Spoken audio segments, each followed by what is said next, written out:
Liver को हिंदी में यकृत बोलते हैं, संस्कृत में यकृत बोलते हैं।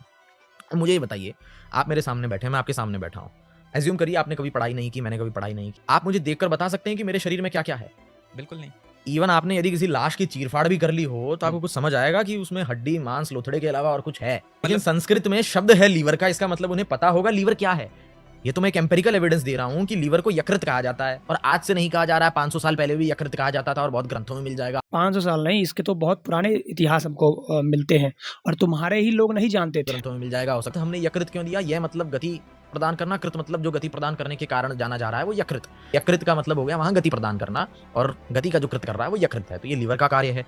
तो पहली बात तो उनको पता है कि लीवर जैसी कोई चीज आपके शरीर में है। दूसरा पॉइंट ये पता होना कि लीवर का कार्य क्या है। इसके लिए मुझे कोई श्लोक देखने की जरूरत नहीं है, कोई ग्रंथ इंटरप्रिटेशन करने की जरूरत नहीं है, उस शब्द के अर्थ में ही छिपा है कि यकृत का अर्थ क्या है। वैसे लीवर का कार्य क्या है? लीवर गति प्रदान कर, गति इन द सेंस क्या, मतलब गति प्रदान करने की अगर बात आए तो मैं तो कहूँगा कि जो हार्ट है उसमें ये कार्य जो है बहुत अच्छे तरीके से देखा जाता है, क्योंकि हार्ट जो है ब्लड को सर्कुलेट करता है। इस हिसाब से अगर गति प्रदान करना जो है, ये इसकी मूर्खता ही है ना, इस मूर्ख की बस चीज़ों को उसके रूट वर्ड में जाता है और उसकी डेफिनेशन खोजता है, और इसको लगता है कि ये बहुत महानता का कार्य है।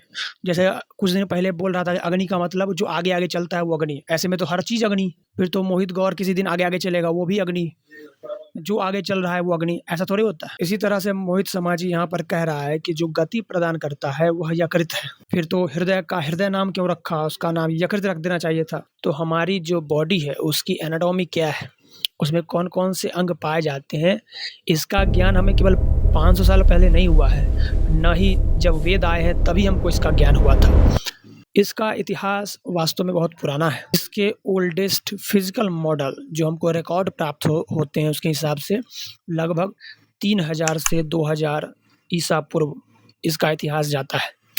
जो हमें फिजिकल इसके कुछ मॉडल्स मिले हैं वो भी भारत के नहीं हैं। मेसोपोटामियन लीवर हमको मिले हैं, उसके क्ले मिले हैं, और ये हमको दिखाता है कि लगभग 2000 BC या उससे पहले लोग लीवर के बारे में जानते थे।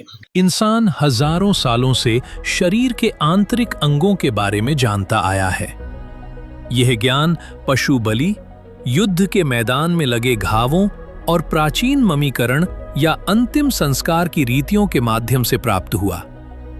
लीवर के अस्तित्व को जानने के लिए किसी चमत्कार या आधुनिक विज्ञान की आवश्यकता नहीं है। यह एक बड़ा और स्पष्ट दिखने वाला अंग है जो किसी भी ऐसे व्यक्ति को आसानी से दिख सकता है जिसने कभी किसी जानवर को काटा हो या शरीर पर कोई गहरा घाव देखा हो।